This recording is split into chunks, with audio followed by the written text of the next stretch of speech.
Di naman masarap pagluto si Erwan, pogi lang. Ikaw na lang muna magsalita, kain mo. Yeah.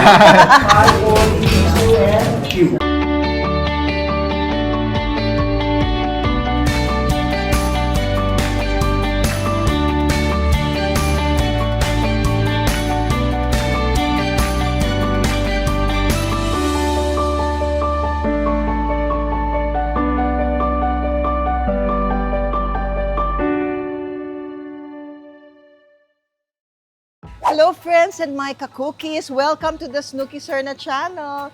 Nandito po tayo ngayon sa Easter Coffee Club dito po sa may Marcos Highway, Antipolo, Rizal. This episode is going to be different from our other past episodes. Bakit? Nasanay po tayo na ang mga guests po natin ay mga sikat na artista, but this time, isang sikat at nire-respeto sa kanyang larangan ng culinary ang makakasama natin. He is an executive chef and owner to some of the finest restaurants in the country, including this amazing Easter Coffee Club. Tuturuan daw po niya tayong gumawa ng mga ilan sa mga specialty dito sa Easter Coffee Club. Friends, sobrang excited na po ako to meet Chef Edward Bugia.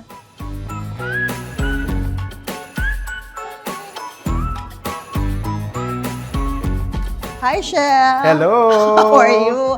Ay, ang ganda naman. Welcome. Thank welcome. you. Thank you for welcoming me here. No, welcome to Easter Coffee Club. Thank you for welcome. Ang ganda ng place, Chef. Thank you. The vibe is cool, Yes. calm. Yun ba talaga yung vibe na gusto mong ma-achieve? Yes, parang yung talagang goal ng namin dito, architects. They wanted to design the place na very, very cozy. Para siyang ang tingin ko, para siyang Japanese cafe na parang Korean cafe. Yes. Parang ganun, parang industrial type ang vibe. A little bit. Parang ito na yung mga modern style na industrial eh. Hindi na yung mga exposed yung pipes, Correct. hindi na yung ganun eh. Very yung unfinished cement, yung very polished cement na lang. It's so homey. It's very homey. Oo. Yan ang goal And a namin. little birdie told me, parang extension yata ng bahay mo to, Chef. Yes, kasi parang yung sa bahay namin, we live here in the area. Oh, So sabi diba, nila, sa Antipolo, ang sarap dito. Chef. yes, ang sarap ng klima. Tapos sabi nila, most of our guests sa home, they also wanted to go to the cafe anyway. So they right. wanted a seamless na parang transition. Correct. So ito na, and here it is, guys. You have to Yes. go to the place. Chef, you are also co-owner of, napakadaming restaurants. Pino, nagpupunta Yes. ako sa Pino. Yeah, so those were my old brands. My partners and I were the founders. They're the founders of Pino. We made the recipes there. We did everything there, no, as a team. We had to let go of it nung pandemic, but it's okay. Kasi kumbaga, it's in very, very good hands now. So my newest venture now, aside from Easter Coffee Club, is actually Flipside Burgers. Flipside Burgers, friends, Yes. is at the UP, It's in Iba UP? It's in UP Diliman in the campus. It's called Bude Food. It's parang a food park inside UP. Oh, di ba? Well, si Easter Coffee Club, first of all, this is my first venture with my wife. No, first time kasi ibang-ibang siya eh. Sobrang ibang industry siya, no? She's in the PR industry, no? Really? Oo. So when we opened this, sabi ko, mas relax pala ang cafe kaysa sa other restaurants. Why, how so? Kasi siguro, it's the vibe of coffee talaga. Yung amoy pa lang, pag nakainom ka ng coffee mo, parang pwede na mag-umpisa yung araw mo. Tama. Or yung iba, winding down, di ba? Yung parang makapag-relax na sila. That's So, yun ang kagandahan ng cafe. Ayan. Chef, napag-usapan ng kakainin. Ano ba iluluto natin ngayon? Ituturo mo sa akin? Okay, super fun recipes ang gagawin natin. Kasi alam natin, yung ating viewers ay mahilig na mag-prepare ng food at home. Yes. So, gagawin natin, we're going to make our signature na chorizong hubad. Uy, wow. No? So, pwede siya pambaon, pwede siya pang-almusal sa Perfect, bahay. chef. Thank We're you. doing our Japanese-style potato salad. Oh my Here. gosh. Japanese. Mamaya ako natatayangin. Bakit Japanese? Parang Sige. ginugutom na ako, Chef. Very simple lang naman yung difference niya. Then finally, we're going to show you our super secret recipe that we haven't shown to anyone else. I am so honored. We're going to show you guys how we make our homemade strawberry jam. Oh my goodness. I can't wait to do that with you, Alright. Chef. Thank you. Thank you. Shall we go to your... Yes, please. Tara, Secret gawin na kitchen? natin yung chorizo sa loob. Okay. Pero bago ang lahat, nakapag-subscribe na ba kayo? Kung hindi pa, please subscribe. Of course, like, share, and please don't skip the ads. Thank you. Chef, ano ba itong gagawin natin? Umpisahan na natin. Ito. We really wanted to make sure that all our recipes today, yung talagang magugustuhan ng mga inyong mga, ka-cookies. Yes. Ka-cookies, di ba? Gusto ko mag-shoutout sa mga ka-cookies. Ang mga ka-cookies natin, Chef, mga young professionals, mga grandmas nanonood sa atin, mga mothers, mga mommies dyan. Itong gustong-gusto namin kasi mga pambaon sa school. Yan. Madaling igawin, After no, nito Chef? ba, ka-cookie na rin ako? Of Pwede na ako course. sumali? Yes, Chef. So yun, ang first recipe natin is super easy. Oh. We are making homemade chorizo. Chorizong hubad. Oh, So, madali. yung chorizo, dalawa lang naman yan eh. It's either you want it in a casing, no, or you want it yung hubad, so either you make it a patty or yung parang giniling yung style.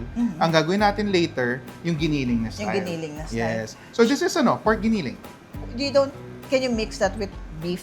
No. You can, but most of the longganisas talaga or chorizos na local natin is really pork. Okay, kaya mas malasa, no? Yes, Chef? at saka kailangan mo yung fat content kasi you will notice sa recipes natin, ito, I will start na. This is salt.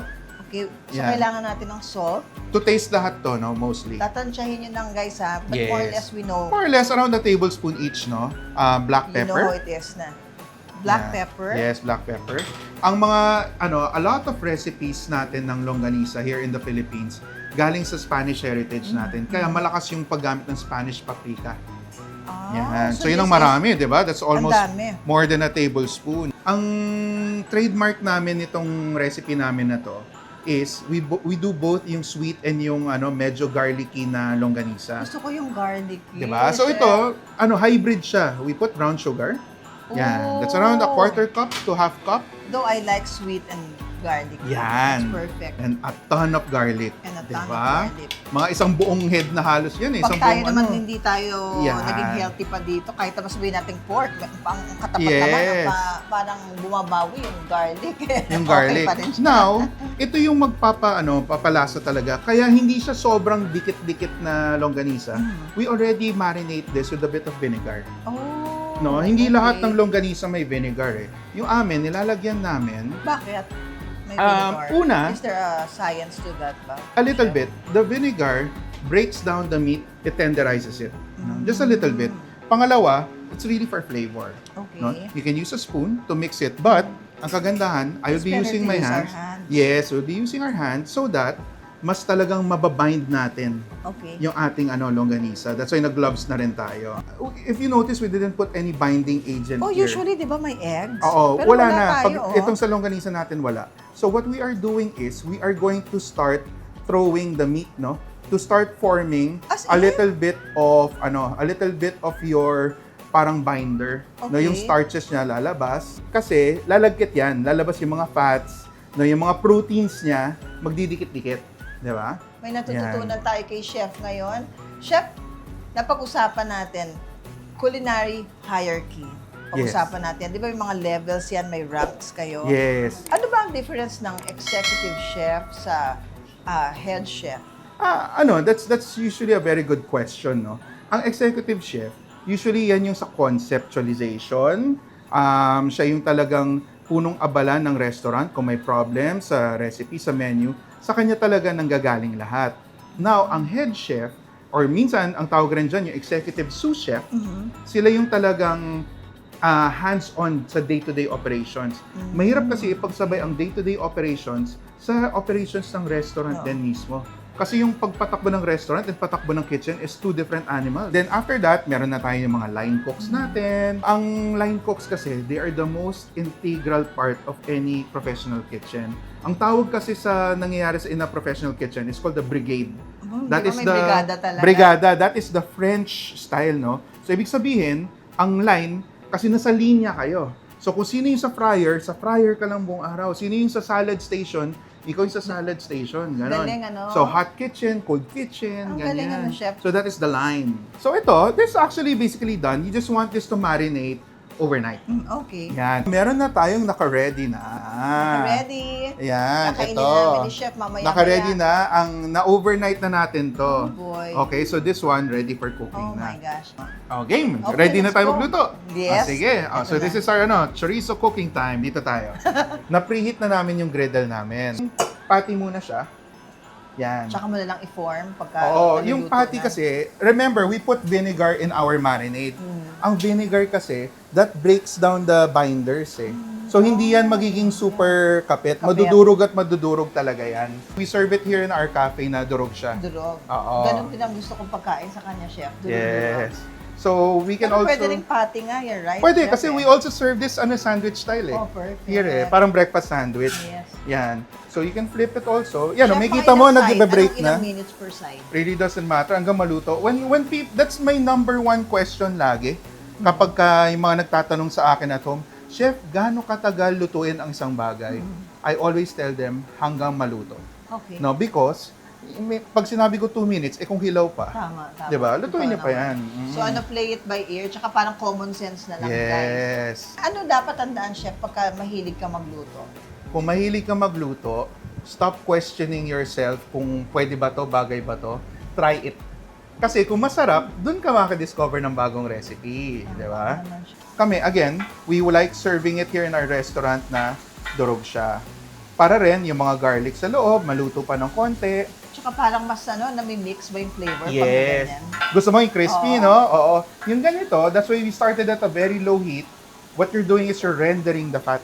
Ayun, ang tawag doon. Rendering. Yan. Na-educate ako ni Chef. So, Red even when you Vinegar. cook bacon at home, start with the cold pan first lagi.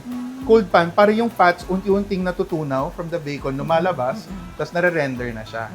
This is actually done. I can start, plating it. Patience is a virtue, Snooki. Tasty is. Mamaya na yung tikiman, Snooki. Mamaya na yung tikiman. Kasi we'll make sure, pag tinikman mo mamaya, plated na siya with our turmeric rice, our eggs, and then our homemade pickles.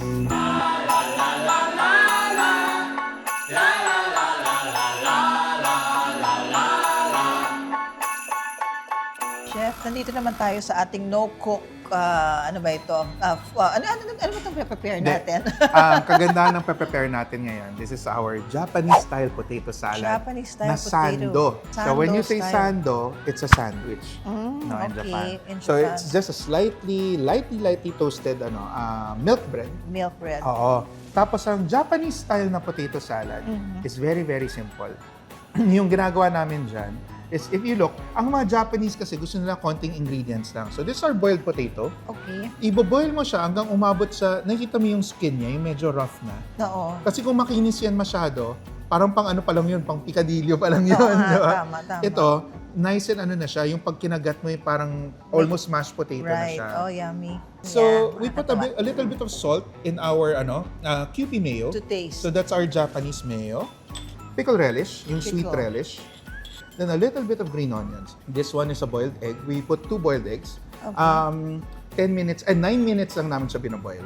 So that makikita mo yung yolk niya, hindi pa yung super powdery Matigas. na, Oo, yung matigas. Hindi pa siya powdery. Ano siya, guys? Malambot-lambot malambot pa. Parang, pa. So mix the eggs with the potato. Okay. Di ba naging instructor ka sa Global? Yes, years ago. Global Academy for how kabataan many ko pa years? yan, mga 2 to 3 years almost. So until 2008, I was an instructor. Kamusta yung there. naging experience mo doon, Chef? Super saya kasi nung panahon na yon, single pa ako, bata pa ako. So they assigned me sa all the classes. From morning all the way till evening. Yung may evening class din eh. So iba-iba. Yung morning, yung mga estudyante ko, yung mga bata. Pagdating ng gabi, yung mga Adults. professionals. Oo, yung parang, I wanna explore, trying to Sino be a mas madaling chef. turuan, Chef? On the contrary, siguro yung bata. Oo. Matitigas sa ulo na matatanda. Yung they're set in their ways already. Diba? Tapos syempre, hindi mo na pwede pagalitan na parang bata pagka may maling ginagawa. At saka siguro, Chef, yung mga parang ako din yung ba tinuturuan mo pero nagmamarunong. Oo, wala na. Hirap na yun. Correct, So I'm mixing the dressing into the egg and ang potato. ginagawa natin ngayon, we're mixing everything. Just parang dump it in, you dump it all in, Chef? Sobrang simple. We try to make our recipes as easy as possible. So yan. So yung dressing, if Yung you iba want kasi- it mashed na nga, you can. Mash Pero pa. kung as is lang, walang Di problema. ba, Chef, yung iba kasi nakaka-deter sa kanila mag-try sa kusina. Parang na-overwhelm sila, parang na-intimidate sila. Ako, cooking anong is take fun. mo dun? Cooking is fun. You don't have to be a chef to cook. There's so much resource online already. Online, there's so many content creators who make wonderful content and recipes. Try, subukan nyo yung mga favorite content creator nyo and try their recipe. Chef, ano yung proudest moment mo as a culinary chef? Wow. That's a very good question. I don't think anyone has ever asked me that before. Siguro ang proudest moment ko as a chef is whenever I get invited to cook for people special to me. And honestly, ang pinaka-rewarding naman talaga for chefs is kapag nakita nilang nakangiti at tahimik yung mga customer nila. So yun. Chef, ito naman, ang ganda ng tanong na yon. Pero medyo intrigahin kita konti. Oh ba? Meron ba kayong mga rivalry sa Rivalry? Oh my gosh. sa industriya? Di Diba na sa kami- showbiz kasi meron kami eh. Meron ba? Oo, Meron. meron eh. Dapat kung magsabi ako name, magsabi ka rin ng name. Ganun, ano? Ang pinaka, well, I don't wanna call them rivals. Mga contemporary ko. Ayun, Mga kasabayan ko. contemporary na lang. Mga kasabayan ko Our in chef the is so industry. kind. Oo. No? Yung mga nakasabayan ko sa industry, sabay-sabay kami lumaki niyan ng mga chefs ng Katok. Nalala niyo yung old show na yun sa GMA? Yan mga ka-age ko mga yan. Si Rosebud. Oh, Chef Ang Rosebud. asar na namin ever since dyan, si Umami Mami. Yan ang name niya eh, di ba? Yan yung ano niya, yan yung nickname niya noon. Si Chef Boy Logro, kahit na malaki age gap namin, isa yan sa mga nakasabayan ko. Chef Boy is the best. As in, kumbaga, ninong namin lahat ng mga chef yan. Diba? No? And within the industry, naging barkada ko ngayon si kilala niyo si Simple, si Chef Tatong? Ay, Ano yes, yan? napanood ko si Chef Tatong sa Oo. TikTok. Diba? Nag-sample siya Kalog ng dishes yan. sa isang hotel.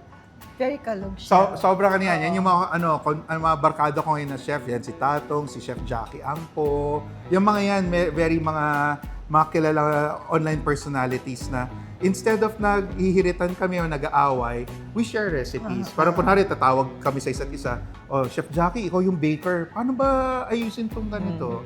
Or kunwari, they will call me, Ed, yung sa burger mo, paano ba yung ginawa mo? Right. Nakakatuwa, no? Yeah. At least, tulungan instead of you being, yun na nga, Yes. rivals, no? This is more productive, obviously. Correct. Oh, should we Ayan, finish ito na our We'll sando? finish.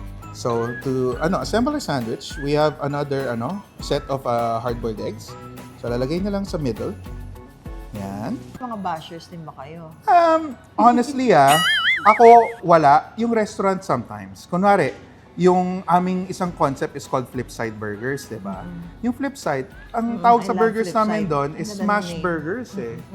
Eh, some people, ayoko na smash. Gusto ko ng makapal na burger. Eh, ang sa akin, if you don't like my food, you don't like my restaurants, it just means you're not my customer. Dati, naiinis ako. Waste of time eh. Kumbaga, bakit? Sayang laway, sayang yung headspace. Minsan pumapatol pa rin ako, sasagot ako online, tapos after 5 minutes, buburahin ko rin. 'Di ba? Kasi minsan may nagsabi, yung bread nyo parang kanto-kanto lang na bread, ganyan-ganyan. Brioche yun. Siyempre, mapipikon ka, 'di ba? So, yun. It's just really a lot of, sabi nila yung 5-second rule, 'di ba? Bilang ka muna up to 5. 'Di ba? Pag affected pa. Kung affected ka pa rin, ayun, sige, sagutin mo. Joke lang. 'Di ba? Dapat wag mo na pansinin. Mamaya na natin papakita yung cross-section. Ganito muna siya. Tapos mamaya makikita niyo yung surprise pagka binuka natin. Makikita niyo yung egg na nilagay natin sa gitna. Alright. Anong nating next na gagawin, Chef? Yung next naman natin gagawin, we will teach you guys how to make our homemade strawberry jam.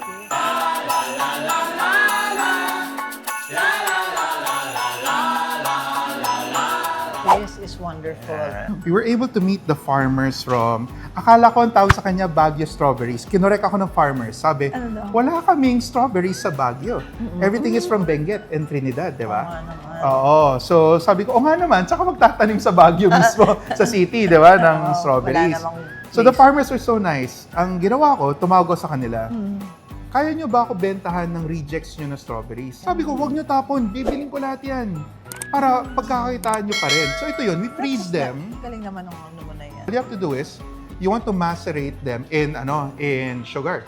So, Chef, how do we call this recipe? This is our homemade roasted strawberry jam. Homemade roasted So, strawberry. minsan, binibake pa namin to hanggang mag-shrink, no? Para? Pero para mas tumamis pa. Pero at home, you don't have to bake it anymore kasi mas liliit yung yield mo eh. Konti lang lalabas eh. So ito, as is, you just want to marinate it in sugar. Just enough to cover it.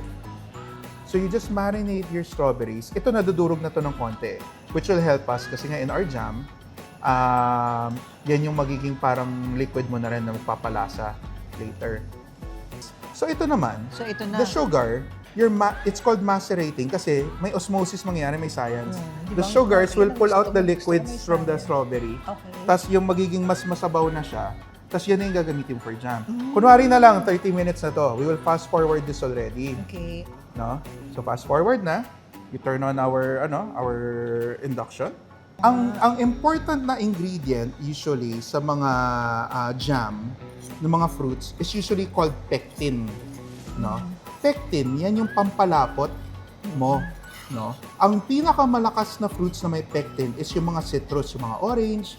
Kaya napakadali gumawa ng mga orange marmalade, 'di ba? Yung mga ganyan. Kasi madali silang maging malapot. Yes, no? ang problema, ang strawberries, wala masyadong pectin yan. So we have a technique no sa cooking. Ito rin yung ginagamit ng mga coffee shop sa mga frap, yung powder na pampalapot. This is called santam gum. It's a thickener that we use for mga syrups, mga sauces. Kasi nga, kulang sa pectin ang strawberry eh. So you just put a little bit hanggang matunaw yan, all the white stuff, all the white powder. Ginagamit din yan sa very versatile din yan no? Kahit sa cosmetics. Talaga? Ayan yung mga di ko alam, mga cosmetics. So you just want to melt that, no, yung santam gum into your jam. It will act as your thickener. And then a bit of lemon juice, pang kontra lang. 'Di ba? Doon sa tamis. Ayaw mo naman, 'di ba? Alam niyo naman To ngayon, balance. dapat wag naman yung sobrang tamis. You just have to keep on stirring this for 15 to 20 minutes hanggang mawala lang yung santam gum na nabubuo. So this will take a little bit of time. Meron na tayong ready na strawberry jam. Ready for tasting actually. This is the finished product. A nice red crimson na color. Chef, iba talaga Diba? pagka pure. Nako friends, matitikman na po natin ang lahat ng pinipare ni Chef. Yes. Tulong lang, if not, wala, nakiamoy lang ako. Ang bango eh, di ba? Excited na ako. Chef. Yes. Okay, kami rin. We're very excited. Yan. Ayan, ngayon, ito na tayo sa tikiman portion na. Ito na, Chef. Tikiman. Yes. Saan tayo magsisimula, Chef? You can start with yung una nating niluto. That is our chorizo hubad na rice bowl. Di ba? It's Yes. garlicky. It's vinegary. We put vinegar. A little bit of sweetness. So lahat ng nilagay natin sa marinade, malalasahan mo yan. The paprika, no, everything there. We serve it with medyo well done na fried na eggs na sunny side up, pickled onions, pickled mango, our turmeric rice is under there. So yun, it's one of our best sellers na rice bowls here. Chef, pwede kayang ikaw na lang muna magsalita, kain mo. Yeah. Pwede naman. Yung Easter Coffee Club. So, well, it's located here in it's called, the place is called The Olive, no, in Eastland Heights, sa Marcos Highway in Antipolo. Easter Coffee Club has really been parang passion project talaga namin ng wife ko and our partners. Lahat kami, ang goal namin, we all wanted a cafe. The food, honestly, is just a small part of who we are and what we are. Pero yung coffee namin, once you try it, alam mong pinag-isipan talaga. Chef, itong ating next. Yan. Ang Ito, sarap favorite naman. ko na to. This is our Japanese style na potato salad sando. Diba? So, yun yung ginawa natin kanina. Minash ko ng Thank you for the konting-konti. food. We Wow. serve it with our Buttery. homemade kamote and taro chips na flavor namin siya ng konting sour cream and onion na powder. Alright, excited. Ako rin, makikisubo. Favorite ko to eh. Mm.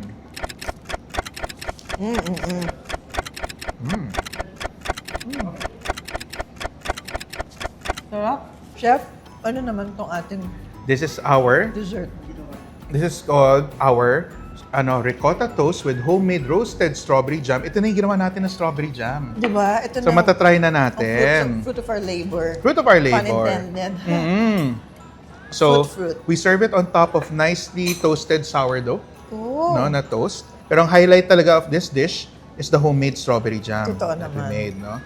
Yan. Excuse me. Ang sourdough, kaya namin siya pinili for this one instead of yung mga brioche or milk loaf. Maganda yung contrast ng yung texture. Di ba Oo. chewy ng konti yung sourdough? True. To go with yung yung creamy ricotta and our fruity na strawberry. There. Chef, Mm. pumunta tayo sa pick a name. Nako, may pick a name tayo.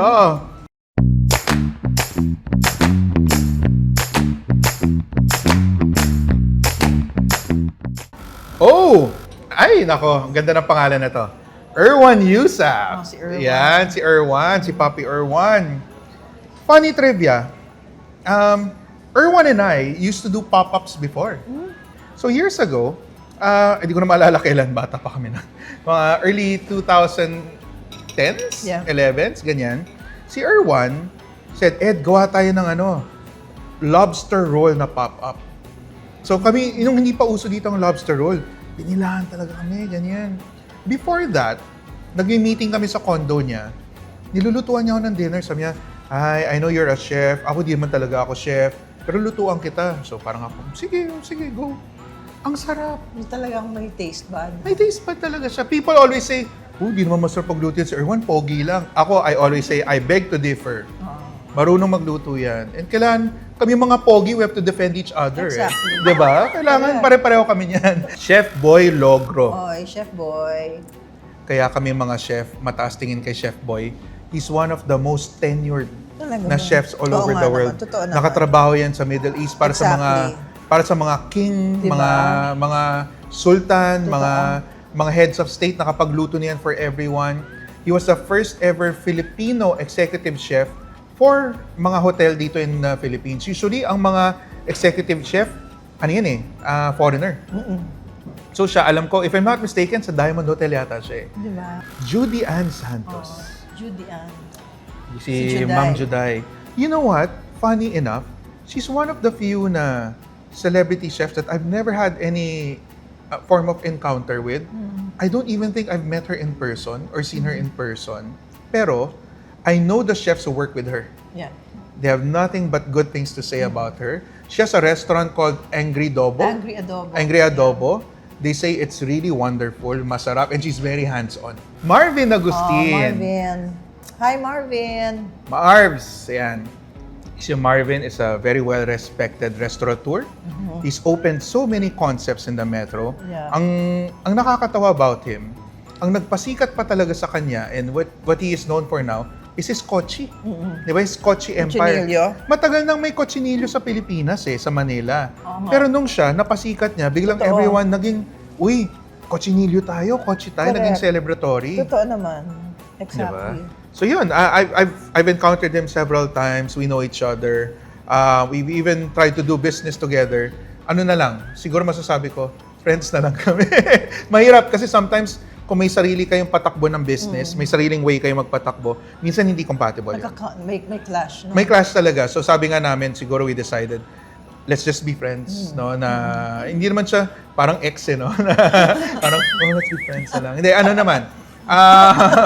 Mas ano siya, parang sabi nga namin, I'll do my thing, you do your thing. Pero when we see each other sa mga food events and all, respect. What is the best thing about being Chef Ed Bugia? The best thing about being, Chef Ed Bugia is, nakita ko na lahat. I may be young. I'm not young. I'm middle-aged na, no? So, yung years of experience ko, I've seen all of the highs and lows of being in this industry. I've had restaurants that succeeded really, really well. No? As in talagang super success. Yeah. I've also had concepts na nag-fail. May mga concepts na after 10, 12 years, we had to sell or close. Pero in fairness, laging may longevity. Lahat ng ginagawa ko. Hindi yung tipong wala pang 1 year nagsara.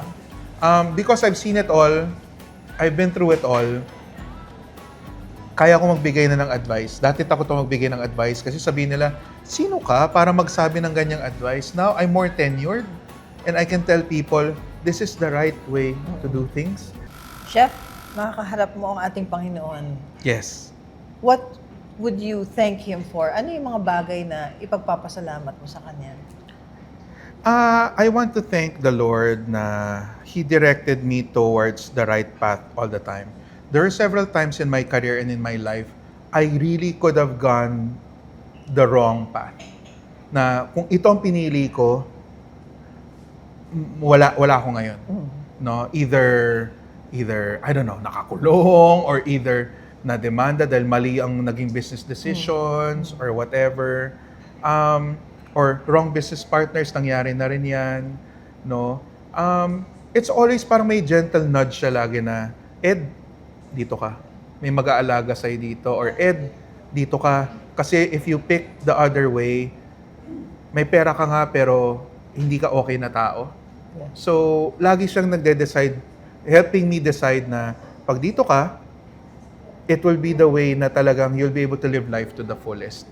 Pero ngayon, there are a lot of moments in my life na papaano talaga ako, thank you, Lord. Ang dami talaga. Minsan talaga, when I opened this cafe, we opened this Easter Sunday talaga, this year. Diba? Some people would say it's a sign. It's a sign. Tapos, ipangalan namin, Easter Coffee Club, di ba? So, sabi nga namin, thank you, Lord. As in, thank you na, kahit na most of my restos I had to sell during the pandemic, I really thought I would be lost. Nasalo pa rin niya ako, kahit pa paano. Yeah. Words to ponder from 1 Chronicles chapter 16, verse 34. O give thanks unto the Lord, for he is good, for his mercy endureth forever. Amen. Chef, I would like to thank these wonderful people who have been so supportive of us. Okay. Mia Mason Home Fragrances, maraming salamat po sa inyo. Jill Stewart, Imported Eyewear. Thanks to Miss Ace Nepomuceno Chang. Omnident Dental Center, located at E. Rodriguez Senior, Cubao. Hair Shop Salon. Sa podium sila, Chef. RSG, Ready Set Glow Beauty Products. Thanks to you guys. And, of course, special thank you to you, Chef. Easter Coffee Club, located at the Olive Eastland Heights, Marcos Highway, Antipolo, Rizal. Thank you so much, All right. Chef. Thank you. Thank you. Wow. Chef, meron kaming a little something for you. Uy! Hindi ako nag-expect. Our Thank favorite you. Mia Mason Home Fragrance. Mia Mason. Wow. To give your Uy! home Humidifier. napakabangong homey smell. Thank you. And fruits for you, Chef. Ay, wow! Paborito ko yan. Kasi healthy tayo. Kita naman sa build natin. Pero thank you. I appreciate it, guys. As in, means a lot. It means a lot.